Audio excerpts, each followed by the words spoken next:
At this time, all 15 jurors have returned to the courtroom. Everyone may be seated. Counsel waive the call. Yes. Mr. Boyden. Your Honor, I think we've taken enough of this witness's time. We don't have any questions. Okay.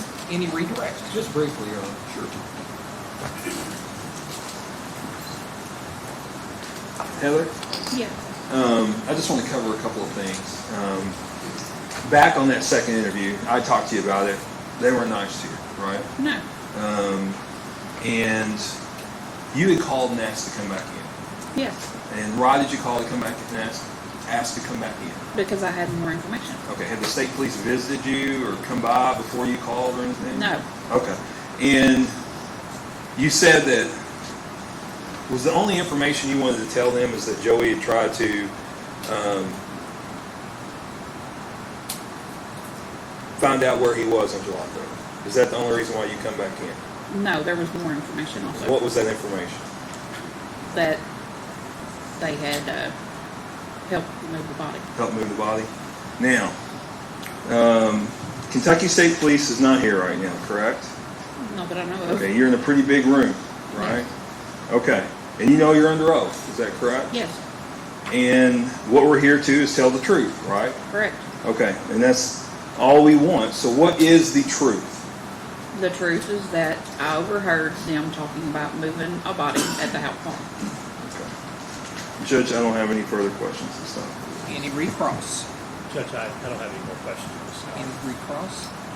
Any questions from any jurors of this witness? May this witness be foully excused. Yes. You're foully excused. You may go. Let me see counsel back at the bench.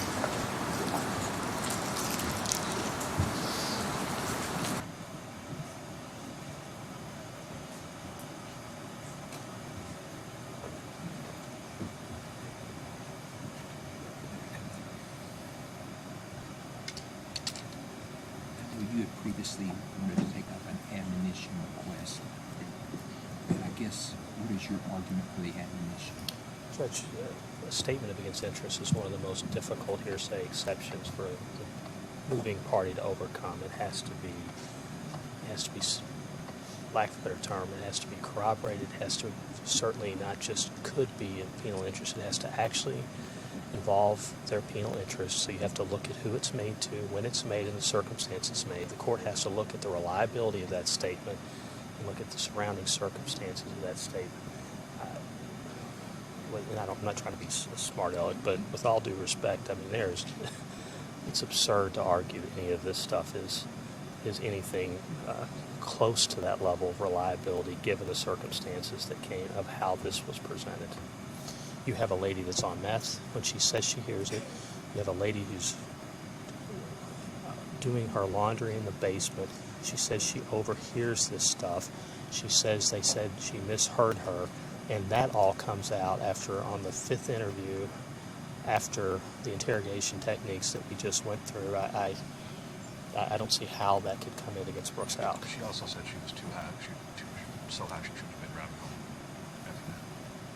And Judge, the jury can give whatever weight they want to. The fact is, the ladies just testified that the truth was is that the two individuals, Steve and Joey Lawson, helped move a body at the house. They're charged with complicity and conspiracy. At this time, I'm not going to give an admonition. However, if you want to submit a memorandum on it both sides, I'll be glad to look at that. Yes, sir. As I understand it,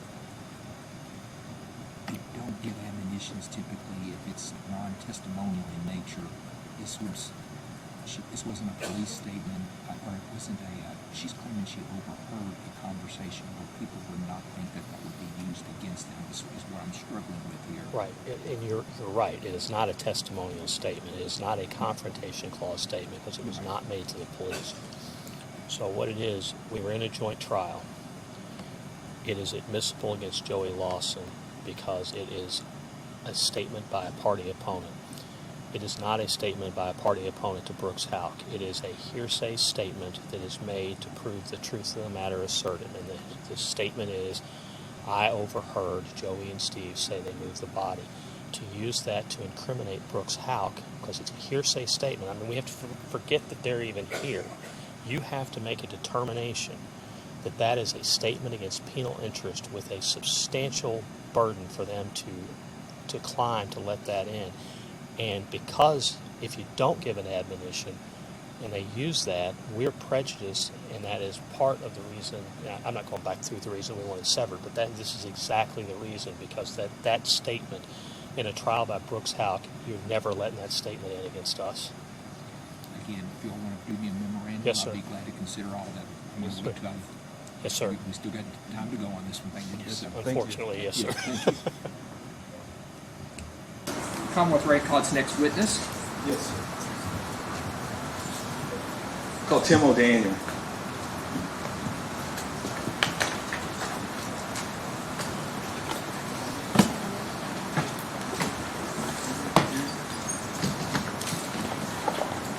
You good?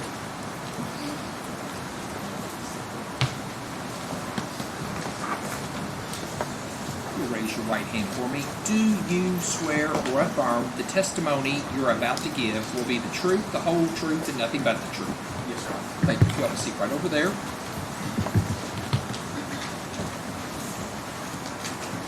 You may proceed.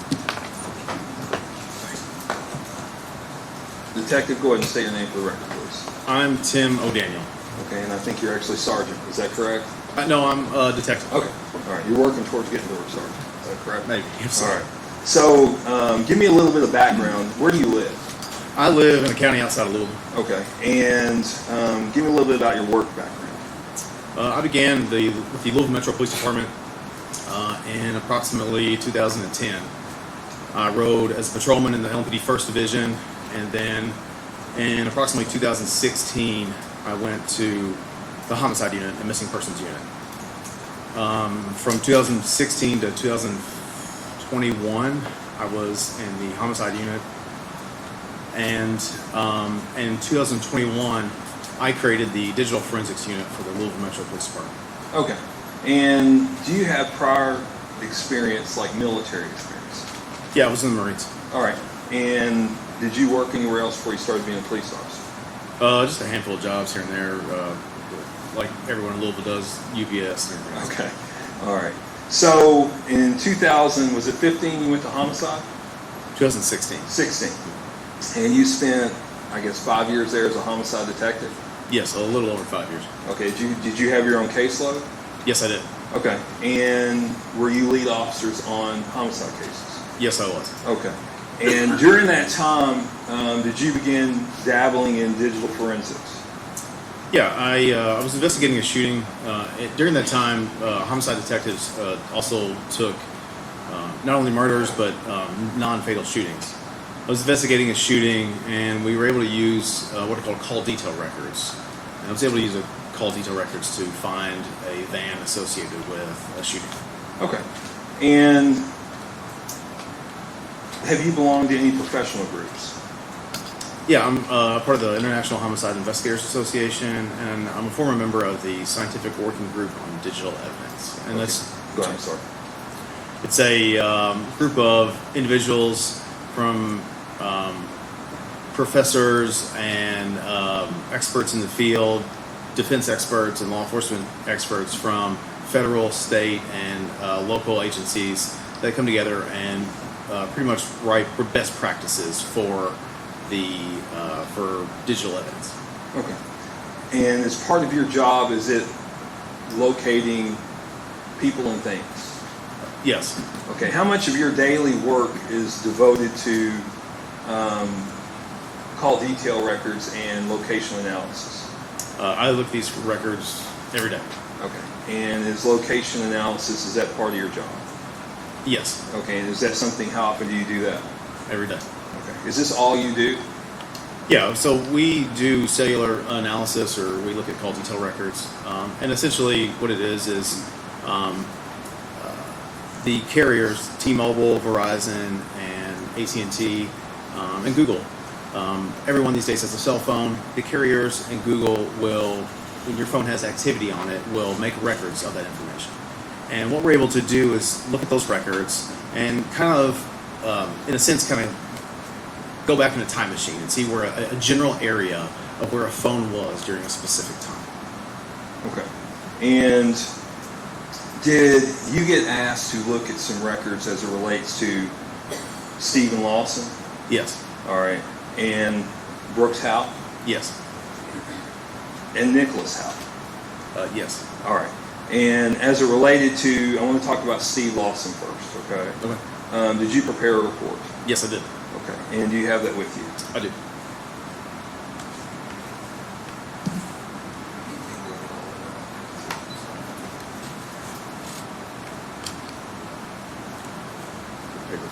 That's okay. Okay.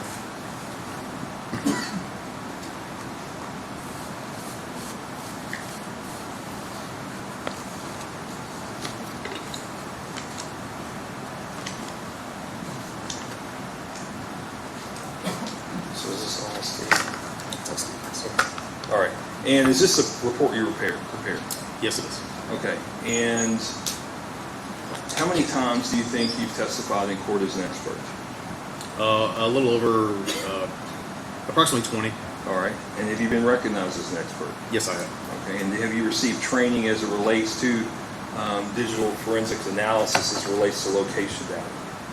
Yes, I have approximately 500 hours of field-specific training, looking at call detail records, looking at cell phone records, some from makers or providers of tools in the field, from federal law enforcement agencies such as the FBI and the U.S. Secret Service.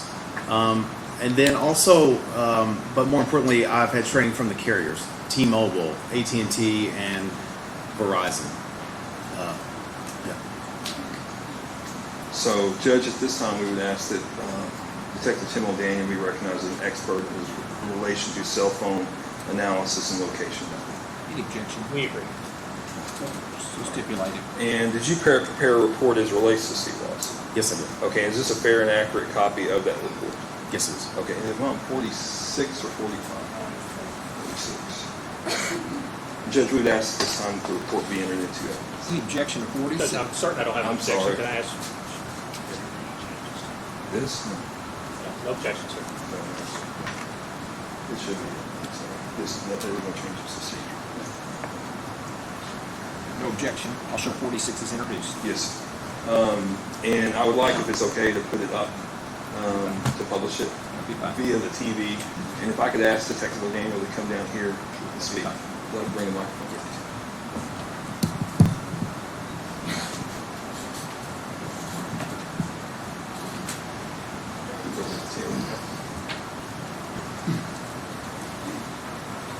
Now, is this on the TV? Is that the report you prepared as it relates to Steve Lawson? Yes, it is. Okay, and what was the phone number you have for Steve Lawson? It's 502-492-1390. And who's the carrier of This is an AT&T number. it? Okay. So go through and explain to the jury what your report. Yeah, so this is just the cover page, details the phone number and then the person that's associated with that phone number. In 2022, I was requested by Kentucky State Police to look at basically to look and help understand some of the phone records that were used in this case. I was asked to look at this phone number, 502-492-1390 for Steve Lawson. Essentially what we do is your phone is sitting idle and on, it is constantly looking for the tower with the best, clearest signal.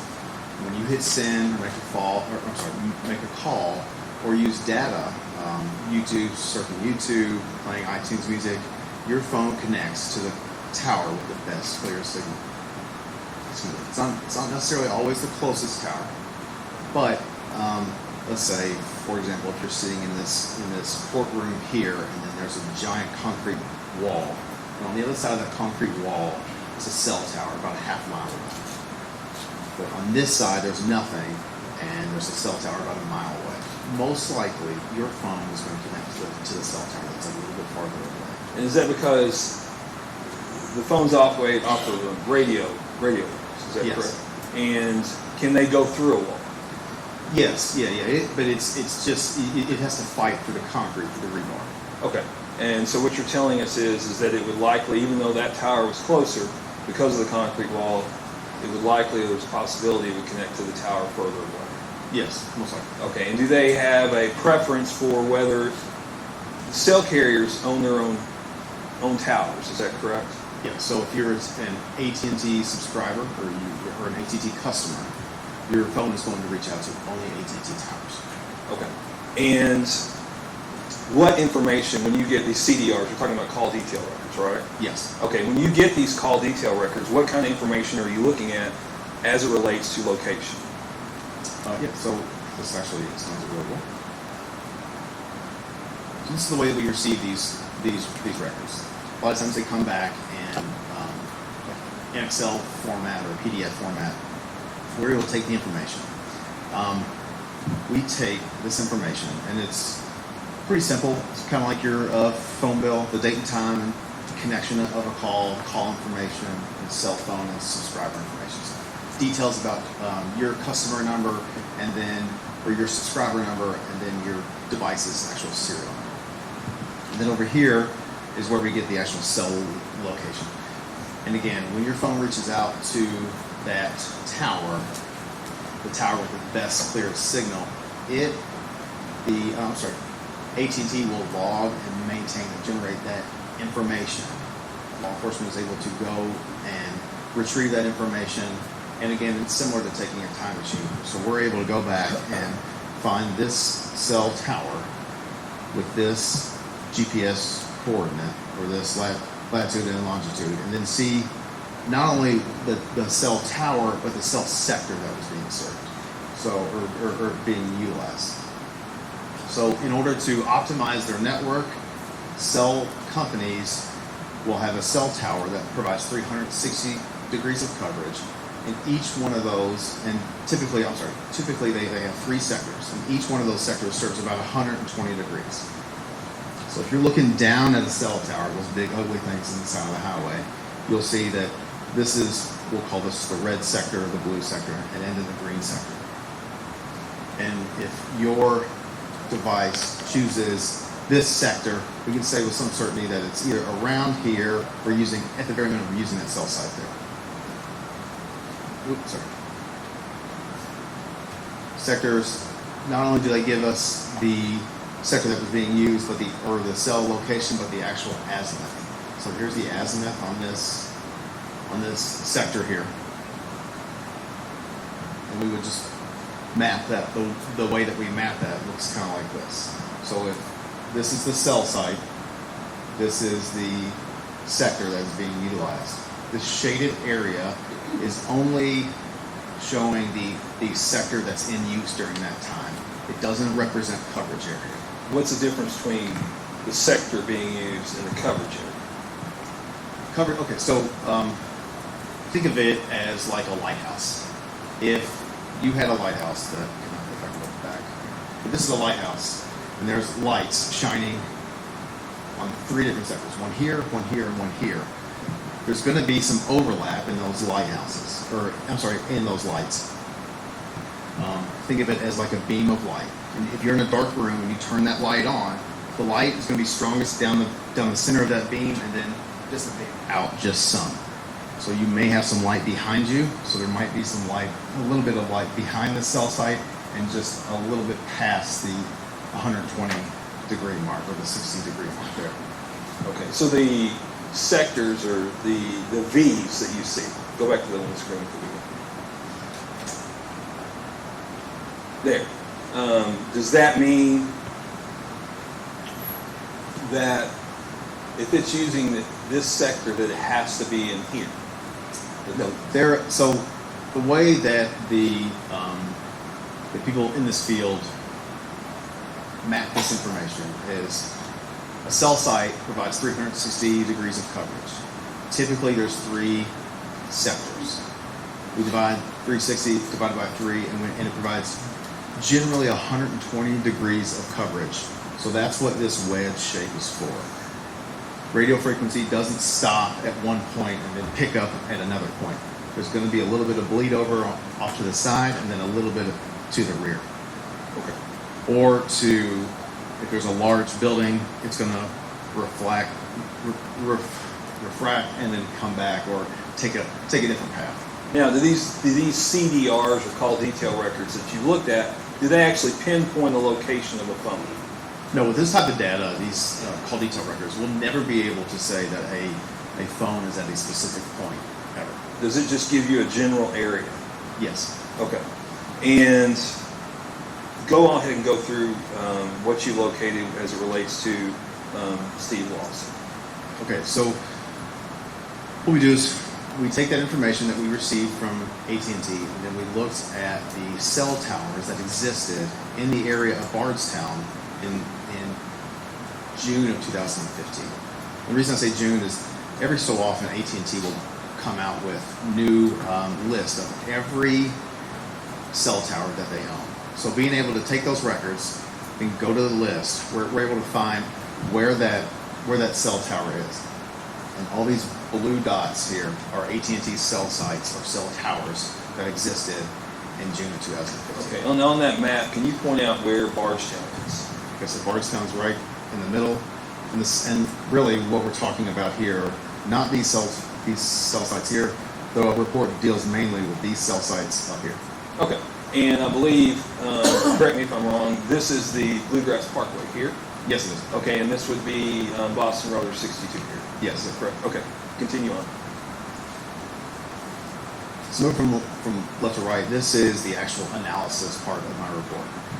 There's a legend up here that provides significant locations that were provided to me for the investigation. The 6-2 represents the 6-2 South Bar. This orange house here represents 143 Sycamore Springs, and then the DD represents Demery Drive. And are those significant points given to you by law enforcement? Yes. Okay. So we'll have the actual phone number that's being analyzed here, and then the date and time. The way that these records are returned, they're returned in what's called prime meridian time or UTC time.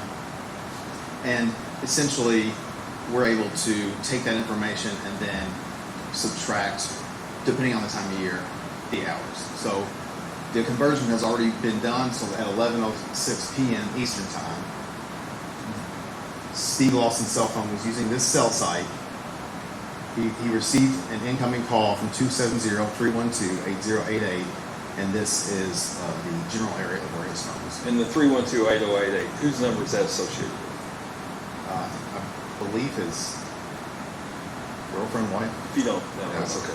All right. So they get an incoming call from 270-312-8088. Is that correct? Yes. Okay. And what sector is it hitting on? Or what tower is it hitting on? It's just that tower that off of Old Bloomfield Road, but it's more specifically, I mean, we can go to the actual cell location. There's a cell location here. Is that GPS coordinate? Okay. The 240. And that's at 11:06 p.m. Is that correct? Yes. Okay. Continue. And again, from 11:06 to 11:56. So 11:06 is utilizing this tower. 11:50 and then 51. And the reason you see this is sometimes in order to provide enough service and not to overload their towers, they'll create a tower and then put multiple antennas on that tower. Again, they're providing us with the tower location and then the antenna and then the azimuth of where that sector is facing. And so what we have here is a call at 11:06.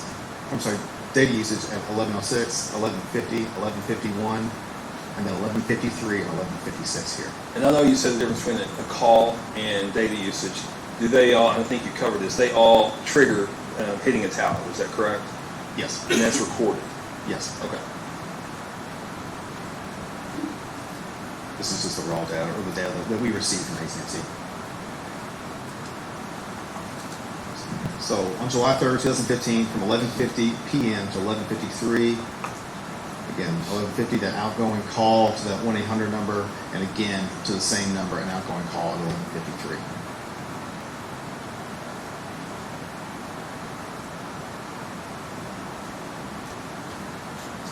This will sum up what we're about to go into, but essentially we have this device utilizing cell sites moving from east to west. We have the car's location of where Mr. Rogers' car was found. from 1201 to 1229. So at 1201 through 1207, Mr. Lawson's phone received an incoming call from 8088. Placed an outgoing call at 1201 to 8088, and then received another incoming call at 1203 from 8088, and that is on these cell sites here. And then at 1207, made an outgoing call to 502-349-248. Can't see the last digit. 502-349-278. You don't have a report. Yeah, I got your report. I'm sorry.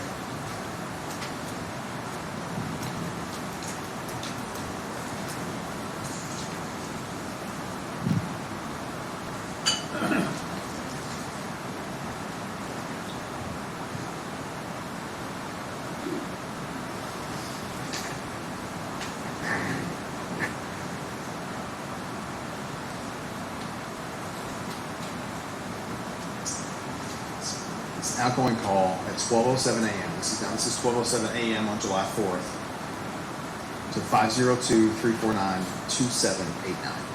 And are you familiar with that phone number? Yes, I am. And who does that phone number belong to? Brooks Houck. Okay. So Steve Lawson is calling Brooks Houck at 12:07 a.m. Yes. Okay. And that sector is pointed generally in what direction? This is the Sycamore Springs address. This is Bardstown, and this is down towards the, I believe, the Bluegrass Parkway. Okay. And is that the tower it's hitting off of? Yes. And is that the sector it's hitting off of? Yes. Okay. So this is where we can mesh records, and where the records are kind of close together. And we're going to get to Google in a second, but essentially Google's data is different now. Google's data is more GPS or more latitude and longitude with a margin of error. But on July 4th, 2015, at 12:06 to 12:08, we see Brooks Houck's device associated with this Gmail address, brookswhouck1@gmail.com, here on Loretto Road, and then in the area of my old Kentucky home campground at 12:08. 12:06, 12:08. At 12:07 is that phone call. And that was a phone call that the blue represents Steve Lawson's phone. Is that Yes. correct? Sorry. Okay. This is just a more zoomed in picture of the device in the area of the campground.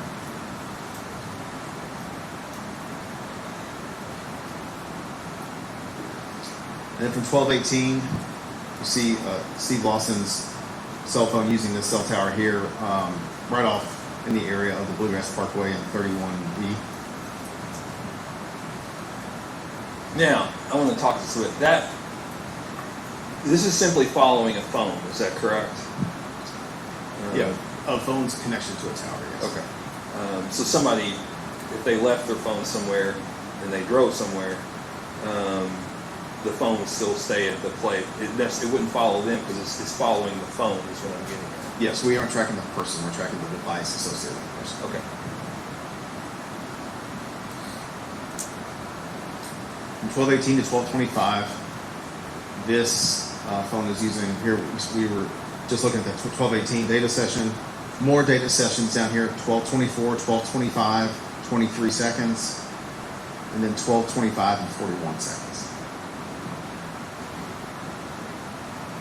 And is that showing that, like you talked about, a east to west general direction of travel? Yes, and these are the actual AT&T cell sites. Okay. And those are the ones it's hitting off of? Yeah, those are the ones that it's utilizing. Okay.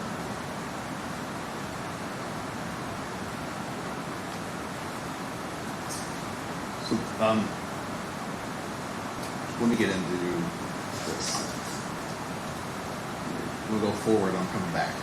So, the way that when I was providing these are records from 2015. It's hard to see here, but the way that these records are is you have all this information about a call and data sessions that were used during that time. And then you're provided the cell site, the location, and the cell antenna that is being used, or that cell sector. These records will provide the azimuth as 350, right? So where that sector is facing, which is why at 1218 we see this. This is exactly what this is. The 350. This is 350 degrees. It's pointing, the center point of that antenna is 350 degrees. For the other ones, the space is blank. So you don't know what sector was being used, or AT&T didn't record what sector was being used during that time. They did, however, provide the antenna that was being used during that time, or that sector that was being used. So, out of an abundance of caution, I mapped it both ways. So essentially what happens here is we have, I know that it was on this cell tower. I know that it was on, or utilizing this cell tower. I don't know which way, based on the records alone, I don't know which way the active antenna was facing based on the records alone. I went to AT&T's global list during that time, again from June of 2015, and found that the sector being utilized faced this way. So we have one way and then another way. So the antenna that was being utilized is facing north, and that's the 350. And this is the red dot down there is the car, is that correct? I'm sorry, yes, this is the Okay. So we had talked about bleed over, correct? Yes. Okay. And so the car is traveling generally from east to west, correct? So the phone is utilizing cell sites east, and then it goes west. Okay. And it's hitting off of this tower, correct? Yes. Okay, and it's pointed north, is that correct? Yeah, it's pretty okay. And then this tower, when you looked it up on the AT&T National Database, it was that azimuth or sector that was being used, is that Yes. correct? Okay, and you talked about bleed over, is that correct? Yeah, there's lobes outside or in the rear of a lot of cell sites. All right, have you driven the Bluegrass Parkway? I have. Okay, and explain to the ladies and gentlemen of the jury, if they haven't been down it, what the topography is and what the road looks like. Just from a personal experience on there, it's hilly. These cell towers are high above the ground, and there are lots of hills. And even in this area here, there's the road is cut out of the hill. Okay, now you can't say where the phone is in here, No. correct? Okay, they're just giving you general areas, is that correct? Yes. Okay, is it possible that the phone was traveling down the Bluegrass Parkway and would hit off that side of the tower? Yes, it is somewhat possible. You won't ever really know unless you have what's called a dry test scan. It's called an RF survey machine, but we're able to actually look at the actual cell footprint of that sector. This was, when I received these records, we were unable to go out there because data and types of technology had changed. But, I guess the safest way to say is that RF, or radio frequency, which is what your phone communicates on, doesn't just stop at this 120. Okay, it can bleed over on the outside of those Yeah. areas, is correct? And then topography has something to do with it as well. Yes. Okay. So is it possible that the phone was traveling down the Bluegrass Parkway east to west? Yes. Okay. You can continue on.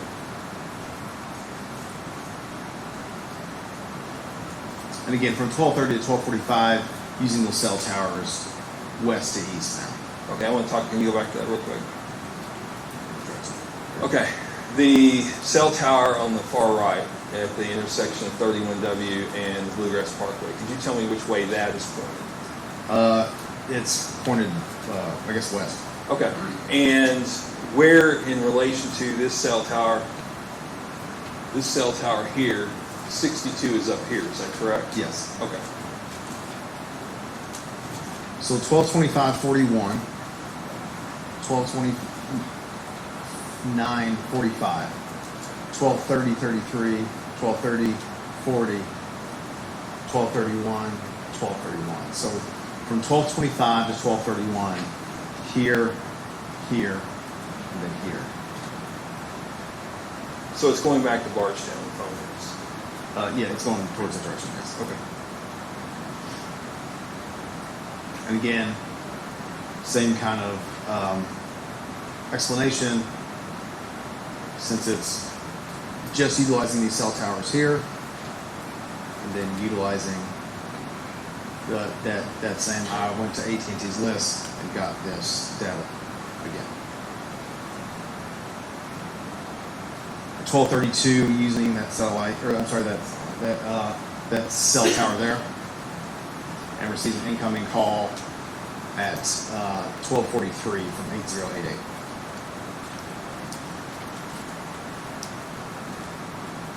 From 1:08 a.m. on July 4th to 2:21 a.m., utilizing cell towers in the area of Bardstown. And the same items of interest are on there, right? Demery Yes. Drive, Sycamore Springs, and 62 South Bar. Is that correct? Yes. Okay.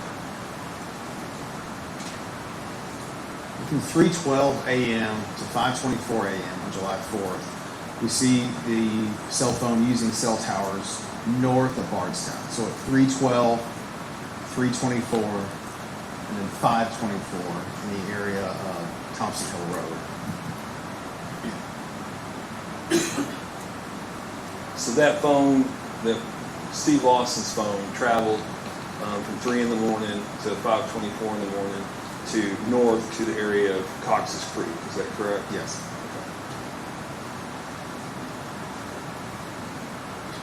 This is a more zoomed in. Again, 3:12, 3:24, and then 5:24.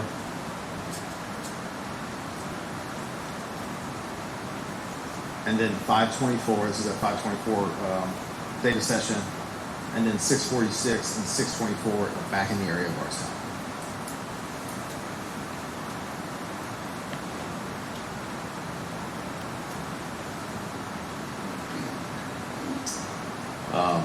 Again, this is from 5:24 to 6:46.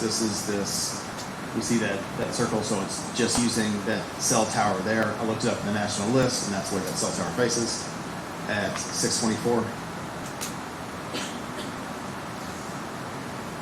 And then 6:46 through 8:37. Incoming calls and outgoing calls and incoming texts in the area of Bardstown. And then on July 4th, 10:27 to 10:33, the device is using cell tower here at 10:30, and then at 10:28 and 10:33 here. And that's back up north at Cox's Creek. Is that correct? Yes. 10:33 to 12:25. Again, that cell tower, that 10:33, 10:34 outgoing calls, and then outgoing calls at 11:45 through 12:25 here. Okay, so the rise back in the Bardstown area around 12:25 from Cox's Creek? Approximately 11:45. 11:45. Yes. Okay, so it was up there from around 10:33 to 11:45? Yes. Okay. Not only do they provide all these beefed up phone call detail records, they also provide user information of who was the account holder during the time. And during this time, it was Stephen Lawson. Okay.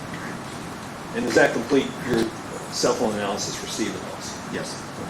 Okay. And the only thing you can testify to, and correct me if I'm wrong, is based on CDRs, is general areas. Is that correct?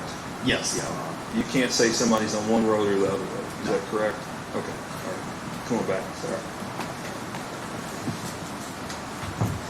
Now, did you also complete a report for Brooks Houck? I did. Okay. Yeah,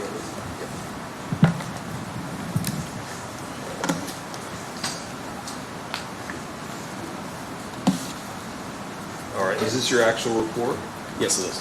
Okay. Does it fairly and accurately reflect your analysis of Brooks Houck's location data? Yes. All right.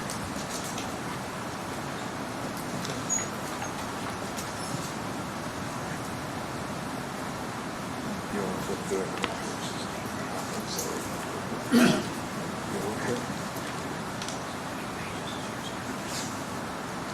They're not numbered. 19. And Judge Conway, does this report fairly and accurately represent your report? Yes. Okay, Judge, I'd move to introduce into evidence comments exhibit number 47. The objection to 47. No, sir. And Detective, when you prepared this report, was it based on call detail records? No, this report was based on Google location records. Could you explain to the ladies and gentlemen of the jury the difference between the Google location records and call detail records? Yes. Again, your phone, if you're a Google subscriber with location services turned on, Google will grab the GPS coordinate or the latitude and longitude coordinate of your device. It's for user experience. So when you look up restaurants near me, it knows exactly where near me is. We're able to go back, again, kind of like CDRs, or call detail records, we're actually able to go back and somewhat take a time machine and go back to see where a device was historically. Now, these are a little bit more precise as opposed to the actual cell tower. It'll give you a more precise location. Is Yes, that correct? Okay. And there's been testimony previously by Detective Snow, and there's been an interview where the defendant wrote out where he went on Friday, July 3rd. I'm going to object. I think that's a mischaracterization. I'm sorry. Go ahead, Bruce. Yes, I couldn't hear you.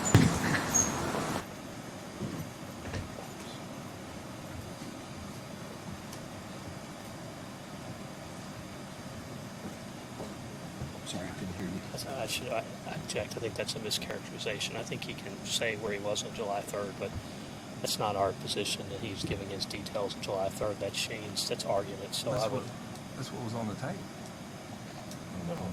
On his He interview, wrote out. the defendant's interview. He wrote out a statement No, of he all told the. him to give him all the locations he was on July 3rd, and the defendant wrote out a statement where he was July 3rd. I think he can ask him. Did you look at where he was at on July 3rd? And then he can testify I can to that. ask him if his findings were consistent. I think you have a right to ask him if he was at those locations during Yeah. the day. Oh, I'm fine with that. I just didn't like the way he characterized it. I mean, I think he has a right to show where he was that day. that's not my objection. My Well, objection was Shane's question where he loaded it with his interpretation of Brooks's statement. Not, I think he can absolutely say where was he on based on your phone analysis. Where was he? I'm not objecting to that. The defendant gave a statement. I'm sorry. The defendant gave a statement. I think I'm wrong. The defendant gave a statement and was told to write down everywhere he was on July 3rd in detail. And I was going to ask him if his findings were consistent with him being in the Bardstown area all day. That's an argumentative question. He can ask him where was he based on his phone. I think you can argue at the end of the trial about the case, but right now let's just ask, where was he on July 3rd? You could say, he said he went to this location. Was he ever at that location? that's fine. Well, it depends on how you interpret that statement as to whether he said, I think he can say, was he at this place? Was he at this place? Was he at this place? I don't care. That's fair. But when he says that's where he was on July 3rd, that's when he's arguing his interpretation of that statement. I think he can ask, was he at this location? Okay, on that I'm going to day? read the statement. Yeah.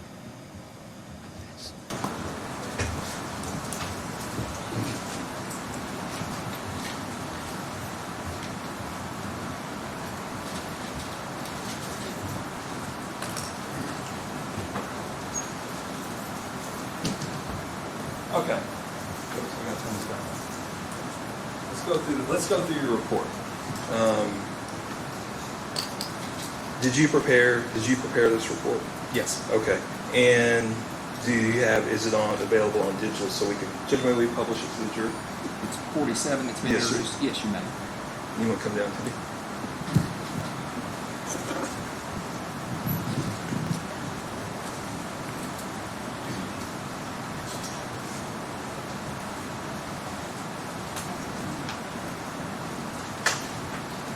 Okay, you go ahead. All right, so this is the cover page. Again, similar to the cell phone number, we look at Google accounts. The Google accounts are sought after or stored in your Gmail account. So in this case, brookswhouck1@gmail.com was the email that was provided to us, or the Gmail address that was provided to us with the location records. Again, in 2022, I was asked to look at these. So Google maintains databases about your device, records of where your device is, similar to what I've just got done talking about for user experience. They source that data, the GPS or that location data, three ways. One, GPS being used by your phone, Wi-Fi, which they are able to see what Wi-Fi networks you're near, and then cellular. And basically what we do is we take a latitude and longitude, and then we give it a accuracy or a margin of error. So Google is saying that the device is somewhere on this point, but they're not real sure, so they give us a margin of error. And anything with a larger margin of error, typically it's cellular, so we don't use cellular, but GPS and Wi-Fi we will use. In your experience, since doing this, how accurate is that? Very accurate. Okay. And have you used it before to locate things? Yes, we use this information to locate fugitives, to locate guns or bodies related to homicide. There was I assisted the Secret Service with helping find a dead kid next to the assault rifle. Based on this Based on this information. Have you used it to track people's movements in houses? Yes, I have. In relation to homicides in Louisville, yes. Okay, and is that accurate? Yes. Go ahead. And so, again, similar, they provide the date and time of the connection or of when they generated the record. So, for example, it'll say 7/4 of 2015 at whatever time, UTC or Zulu time. Zulu time is just UTC time. It's just the prime meridian time. Because they deal with so many law enforcement agencies requesting records, they provide it in the standard time. I've done the time conversion, so during this time it was UTC -4, so I've corrected the times to where they're actually in Eastern time. So where was, go ahead, you go ahead and go through this. So the way it looks like on a map, so the easiest way to do all these records is to take those and then visualize them and put them on a map and then analyze them for the detectives. And the way that we do this is we have that GPS coordinate or that latitude and longitude coordinate, and then we have that margin of error. And in this case, this is just an example, the margin of error was 19 meters. And then the source was Wi-Fi. So this one we used, there's that latitude, longitude, and then the margin of error is just the shading around that. And just when you say Wi-Fi, like sometimes I pull up my cell phone, I'll be at somebody's house or going by somebody's house, and it'll pull up a list of Wi-Fis that are available, some are locked and unlocked. Does that add to this? Is that part of this? Based on my training with this data, essentially what happens is that Google, I'm trying to think of the best analogy. Google takes your Wi-Fi data and gives a rough estimate about where your Wi-Fi coverage is on a house or in a car or on a city bus or something like that. Okay. This is the file that was used. So again, the file was returned back in Excel format. It's brookswhouck1@gmail.com. And it's just that, and within that is the location history. So the Gmail, the Brooks Houck's Gmail, the device utilizing Brooks Houck's Gmail on July 3rd from 9 a.m. to 9:30 leaves the area of Grundy Drive and travels south to the area of 345 Pascal Ballard Road and arrives there at about 9:29 a.m. So 345 Pascal Ballard Road has been testified to as the Houck farm. Yes. So he arrived there at 9:30 in the morning? Approximately, yes. Okay, go ahead. It stays in that area until approximately 4 p.m. that afternoon. At 4 p.m. that afternoon, it starts traveling northbound. And it goes to the area of Busick Lumber and Home Center and arrives there around 4:22. So between the hours of approximately 9 a.m. and 4 p.m., his phone is located where? In the area of the farm. Okay. From 422 to 442, the device is in the area of this Busick Lumber and Home Center.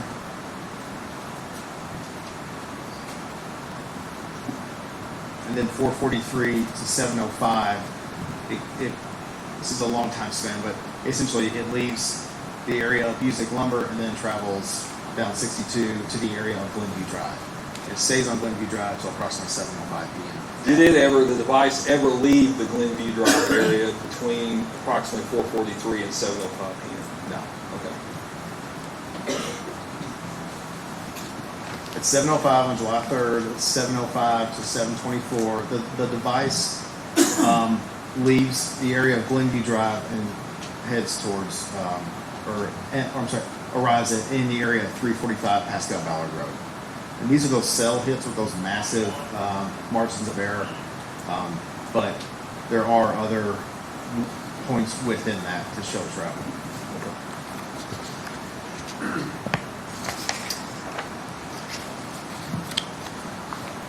So, in addition to making a PowerPoint or PDF of it, also made an animation of the movement of that device from 7:05 to 7:24 on July 3rd.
And that basically shows the prior slide. It's just showing it moving. Is Yes. that correct? And they arrive at sometime around 7:24 or so at the farm. Yes. Is that correct? And once he's at the farm, is Google able to track the devices, Brooks Houck's device, while he's at the farm? Yes. Okay.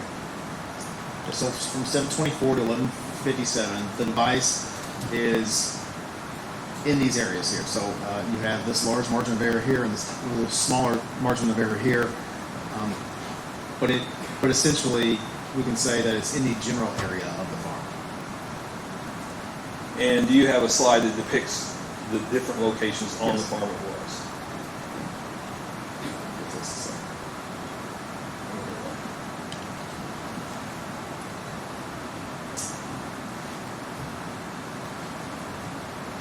Can you hit play on the animation? It's,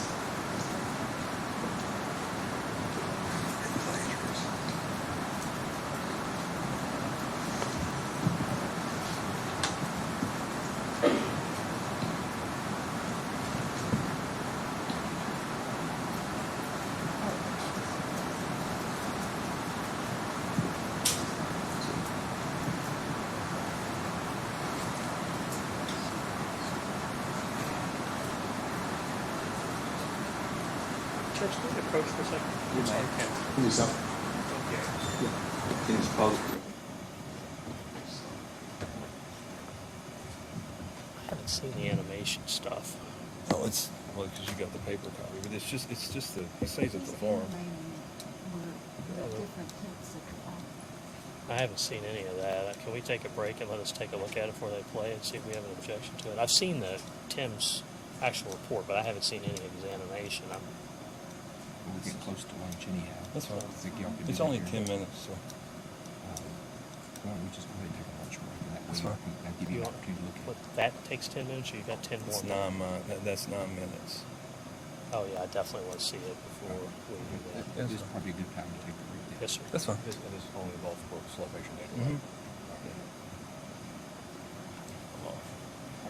Ladies and gentlemen of the jury, what we're going to do at this point is go ahead and take a lunch break. I want you to remember the same admonitions are in place. Do not discuss this case among yourselves. Do not let anybody discuss this case with you. If anybody attempts to discuss this case with you, I need you to immediately report that to me. And you're not to make up your mind about the case until you've heard all the evidence in the case, received the instructions from the court, and you've gone to the jury room to consider what your fellow jurors have to say about the case. Again, a reminder, there's to be no research. Let's avoid all media reports. Can't consider anything outside of what we hear in this courtroom. You may go with the bailiff. We'll be back at 1 o'clock.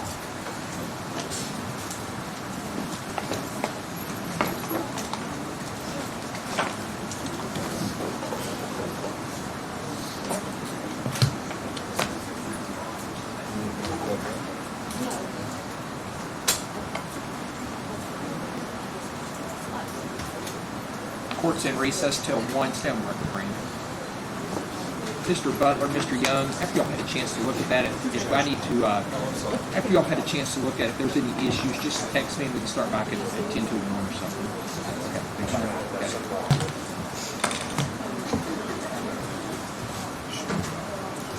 Judge, I'm sorry, I was trying not to mess our computer up. What'd you say? I said, after you all had an opportunity to look at it, if you've got any issues, let me know and we'll come back at 10 to 1 Yes, and take them up. Okay? If not, we'll start back at 1. No, we just take it.